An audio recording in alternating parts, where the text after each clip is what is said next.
हाल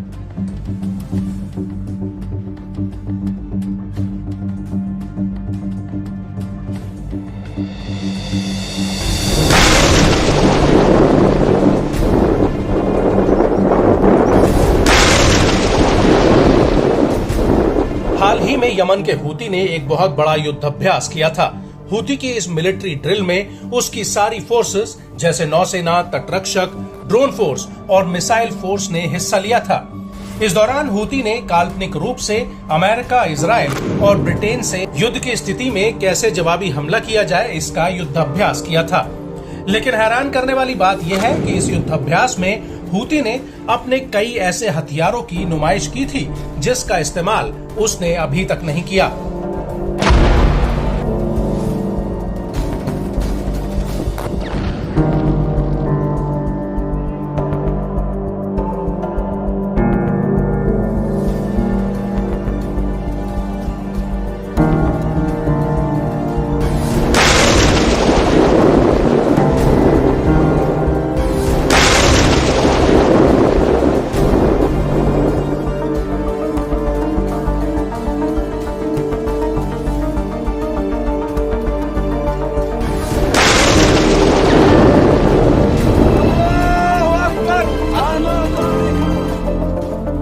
दरअसल अब हूती ने एक ऐसे समुद्री ड्रोन से पर्दा उठा दिया है जो लाल सागर में इजराइल और अमेरिकी जहाजों का काल बन सकता है। जी हाँ, हम बात कर रहे हैं हूती के अलकारिया समुद्री ड्रोन की, जो आने वाले वक्त में लाल सागर और एडन की खाड़ी में एक बहुत बड़ा खतरा बन सकता है।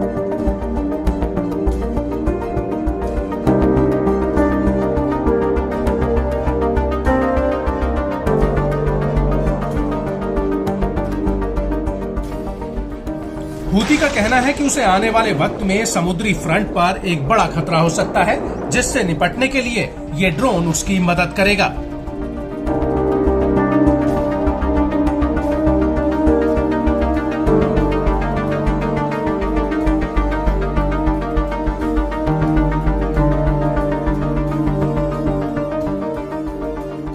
हूती के मुताबिक इस ड्रोन के दम पर उसकी नौसेना समुद्र में और ज्यादा सटीक हमले कर पाएगी।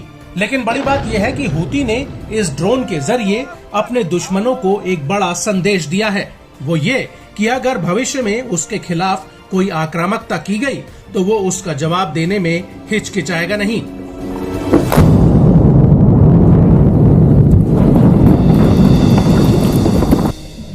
लेकिन इस सब के बीच बड़ा सवाल ये है कि आखिर अचानक से हूती के पास इस तरह के मॉडर्न हथियार बनाने की टेक्नोलॉजी कहां से आई। तो आपको बता दें कि पिछले महीने ही हूती ने अमेरिकी नौसेना का एक समुद्री ड्रोन रेमस 600 को यमन के तट पर पकड़ा था और कई रिपोर्ट्स में यह दावा किया गया है कि अमेरिका के इस समुद्री ड्रोन का अध्ययन हूती के मिलिट्री एक्सपर्ट्स और इंजीनियर्स ने किया था। और ऐसा माना जा रहा है कि इसके बाद ही हूती ने अपना नया समुद्री ड्रोन अलकारिया बना दिया।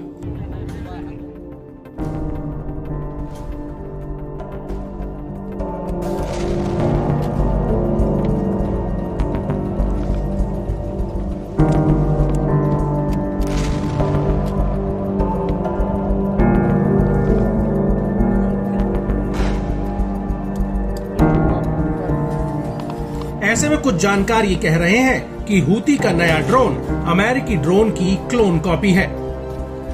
गौर करने वाली बात यह है कि जिस अमेरिकी ड्रोन को हूती ने पकड़ा था उसकी स्पीड 9.3 किलोमीटर प्रति घंटा है और वो समुद्र में 5.6 किलोमीटर प्रति घंटा की रफ्तार से 70 घंटों तक दौड़ सकता है। वहीं दूसरी तरफ लाल सागर में अगर हूती के हमलों की बात की जाए तो इस समुद्री रूट पर हूती अभी तक 130 से ज्यादा हमले कर चुका है। हूती के ज्यादातर हमले मालवाहक जहाजों, इजराइल और अमेरिका के युद्धपोतों और माल ढुलाई करने वाले जहाजों पर हुए हैं। बड़ी बात यह है कि हूती के इन हमलों से दुनिया का शिपिंग ट्रेड पूरी तरह से गड़बड़ा गया है और लाल सागर और भूमध्य सागर को जोड़ने वाली स्वेज नहर से गाजा युद्ध से पहले दुनिया का करीब 10 से 15% ग्लोबल ट्रेड होता था। लेकिन हूती के हमलों की वजह से ये व्यापार चौपट हो गया है और अब शिपिंग कंपनियां हूती के हमले से बचने के लिए दक्षिण अफ्रीका वाले Cape of Good Hope route का इस्तेमाल कर रही हैं। जो न सिर्फ बेहद ही लंबा है बल्कि इस रूट से माल ढुलाई में 2 गुना खर्चा भी आता है।